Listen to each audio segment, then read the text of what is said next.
दर्शकों, आज हम आपको श्री रामचंद्र जी के नामकरण के बारे में और श्री रामचंद्र जी का नाम राम क्यों रखा गया, इसके बारे में बहुत रोचक जानकारी देने वाले हैं। इसलिए वीडियो को अंत तक जरूर देखिएगा।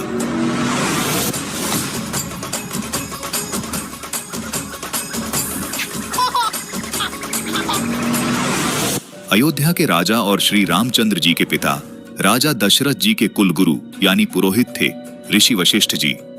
ऋषि वशिष्ठ जी राजा दशरथ जी के धार्मिक कार्यों में अनुष्ठान आदि भी करते थे, जैसे यजमानों के बच्चों के जन्म के समय धार्मिक अनुष्ठान करना, उनके बच्चों का नामकरण करना, उनके विवाह का शुभ समय बताना और यजमान के परिवार में मृत्यु के बाद उनका कर्मकांड करना।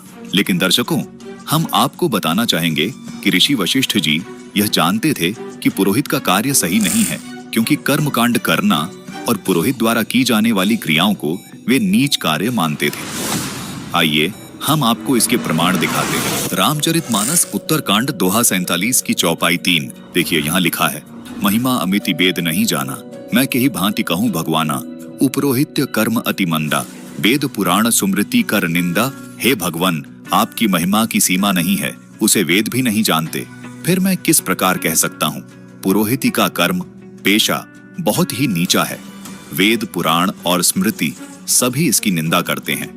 दर्शकों, रामचरितमानस की इस चौपाई से स्पष्ट है कि वशिष्ठ ऋषि जी ये पुरोहित का कार्य नहीं करना चाहते थे, लेकिन श्री वशिष्ठ ऋषि जी के पिता श्री ब्रह्मा जी ने वशिष्ठ ऋषि को अपनी अज्ञानतावश इस कार्य को करने के लिए राजी किया।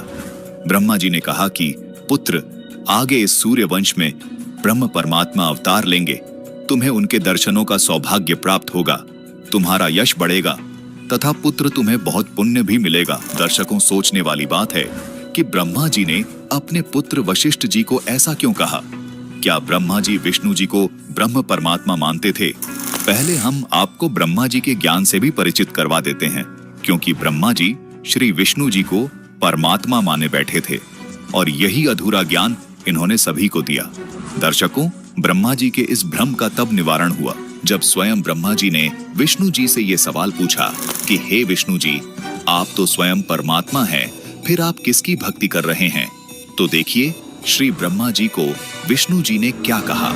श्री देवी भागवत पुराण में प्रसंग आता है कि एक समय व्यास जी ने श्री नारद मुनि जी से प्रश्न किया, मुने, आप बुद्धिमान हैं, मुझे यह बताने की कृपा कीजिए कि इस विस्तृत ब्रह्मांड के प्रधानकर्ता कौन है? इसके उत्तर में नारद जी ने कहा, हे व्यास जी, यही प्रश्न मेरे मन में उठा था। मैंने अपने पिता ब्रह्मा जी से पूछा था कि पिताजी, आप सर्वज्ञ हैं, कृपया बताइए